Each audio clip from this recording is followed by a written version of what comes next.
एक बूढ़े जल भैंसे पर अचानक एक हेलीकॉप्टर आकर गिर पड़ा। पास की औरत ने उसकी दर्द भरी आवाज सुनी और दौड़कर मदद करने पहुंची। हेलीकॉप्टर को जैसे किसी अदृश्य ताकत ने उठाकर अलग रख दिया। औरत ने ऊपर देखा तो उसकी आंखें फटी की फटी रह गईं और बिना कुछ किए वहां से चला गया। औरत ने राहत की सांस ली।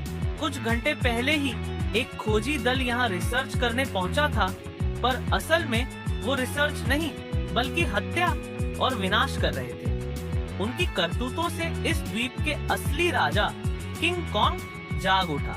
किंग कॉन्ग ने दहाड़ लगाकर इंसानों को चेतावनी दी कि तुरंत चले जाओ, लेकिन लालची इंसानों ने उसकी बात नहीं मानी बल्कि उस पर हमला बोल दिया।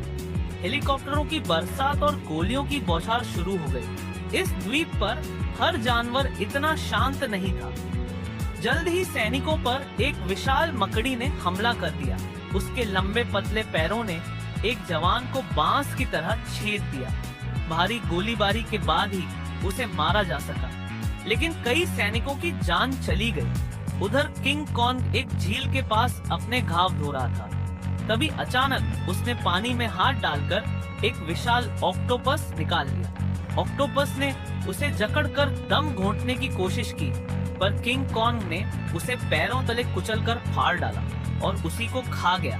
किंग कॉन्ग दरअसल इस द्वीप का रक्षक था कि अगर किंग कॉन्ग न हो तो ये द्वीप खतरनाक राक्षसी छिपकलियों से भर जाएगा।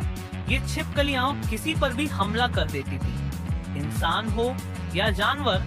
जल्द ही इंसानों का सामना भी इन खतरनाक छिपकलियों से हुआ।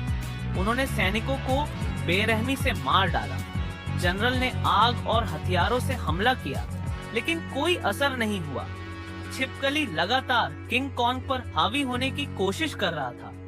कभी उसके गले को काटता, कभी उसे जंजीरों में जकड़ लेता, लेकिन किंग कॉन्ग ने हार नहीं मानी।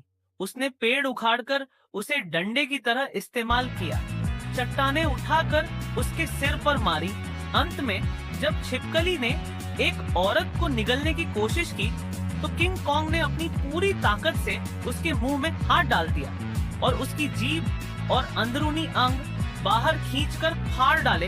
राक्षसी छिपकली मर गई। किंग कॉन्ग ने औरत को अपनी हथेली पर रखा, इतनी नन्ही कि उसकी उंगली के नाखून से भी छोटी, लेकिन उसने उसे सुरक्षित जमीन पर रख दिया और बिना कुछ कहे वहां से चला गया, क्योंकि वो जानता था वो इस द्वीप का दुश्मन नहीं बल्कि असली रक्षक है।